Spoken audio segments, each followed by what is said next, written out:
বন্ধুরা নমস্কার। আমি চিংড়ি মাছ দিয়ে কলমি শাক রান্না করব। প্রথম থেকে শেষ পর্যন্ত দেখো।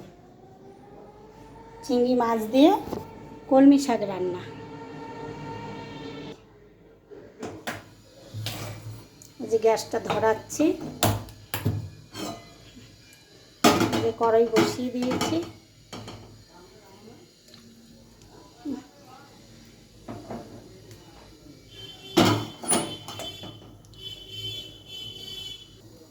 এই যে চিংড়ি মাছ, এই চিংড়ি মাছ দিয়ে কলমি শাক রান্না করব। এই হচ্ছে কলমি শাক, আমি কেটে ধুয়ে এই যে পরিষ্কার করে রেখেছি। আর এই মাছটাও আমি কেটে ধুয়ে পরিষ্কার করে রেখেছি। এবার দেখো তোমরা, গ্যাস ধরিয়ে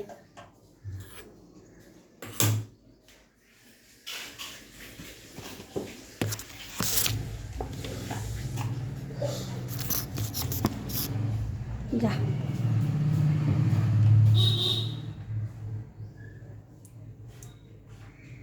এই যে তেল দিয়ে দিচ্ছি। তেল দিলাম,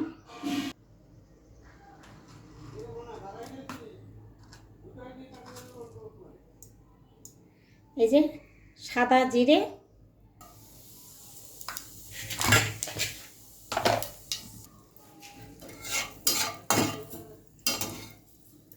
জিরেটা অনেক লাল লাল হয়ে গেছে। এই দেখো চিংড়ি মাছটা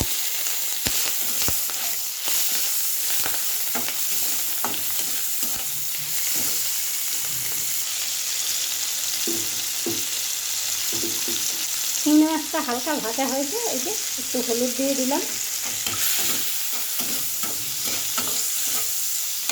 বুঝতে পারছো আমার একার তরকারি তো। এই যে শাকটা তোমাদের দেখিয়েছিলাম, কলমি শাকটা, এই যে দিয়ে দিলাম।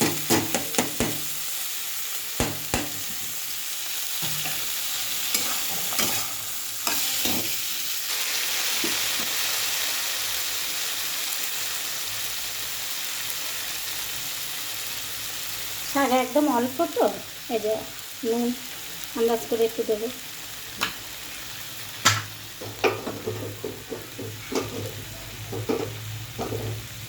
শাকে একটু ঝাল ঝাল না হলে ভালো লাগে না, একটু তাই দিলাম।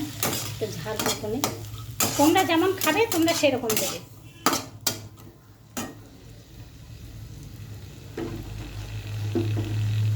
এই যে হলুদ,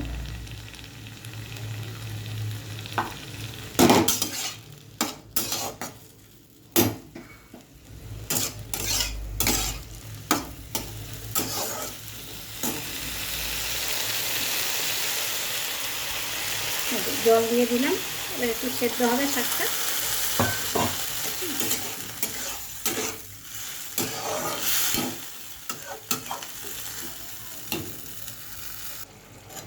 এই যে বন্ধুরা, আমি লাইটটা ধরে দিলাম।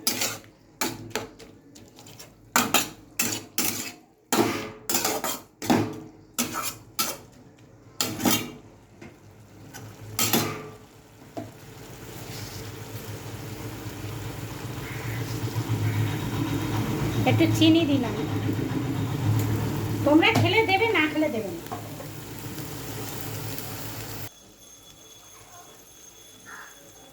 বন্ধুরা যা বাবা, শাকটা হয়ে গেছে। শাকটা এরকমই থাকবে, এরকমই গায়ে গায়ে গায়ে গায়ে থাকবে। মানে একটু জল জল পড়া থাকবে, চিংড়ি মাছ দিয়েছি তো ওই জন্য ওটা এরকমই থাকবে। আমার হয়ে গেছে, এবার নামিয়ে দেবো। তোমাদের এই কড়াইতেই দেখিয়ে দিলাম, কড়াইয়ের মধ্যেই দেখিয়ে দিলাম। ঠিক আছে, গ্যাস অফ করে দিয়েছি। আর বন্ধুরা, আমি যেমন করে রান্না করলাম তোমরা এইভাবে রান্না করে খেয়ে দেখবে, খুব ভালো লাগে। চিংড়ি মাছ দিয়ে কলমি শাক এরকম ভালো লাগে, মানে একদম শুকনো শুকনো না, একটু ঝোল ঝোল পাড়া থাকবে, গায়ে গায়ে আর কি। হ্যাঁ, আর যদি তোমাদের ভালো লাগে একটা লাইক, একটা শেয়ার, ফলো করো। ঠিক আছে, রাখছি। তোমরা সব ভালো থেকো, রাখছি। আর হ্যাঁ, কমেন্টে তোমরা জানাবে যে কেমন হলো। এটাই বলতে ভুলে গেছি। ঠিক আছে।